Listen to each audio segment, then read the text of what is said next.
ចេញពីវាលស្រែឆ្លងកាត់ការឈឺចាប់ឈាមរបស់ជនភៀសខ្លួននៅតែហូរតាមសរសៃឈាមរបស់យើ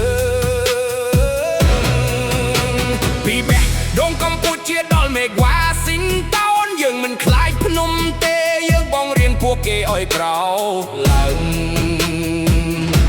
ពីរាដឹកនាំភ្លើ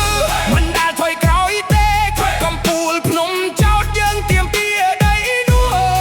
ស្បែកជើងកាវ៉ៃនៅលើដីក្បាលឡើងលើមេឃពី60ជារៀងរហូតយើងឡើងជាមួយ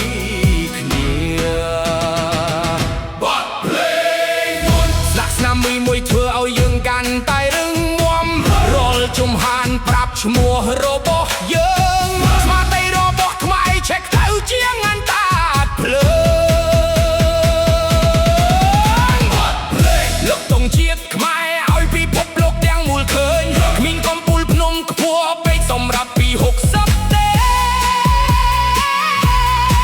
ពីក្តីសោបញ្ជនភៀសខ្លួនដល់មកកត់តែភ្នំគ្មានអ្វីនៅលើផែនដីអាចទប់យើង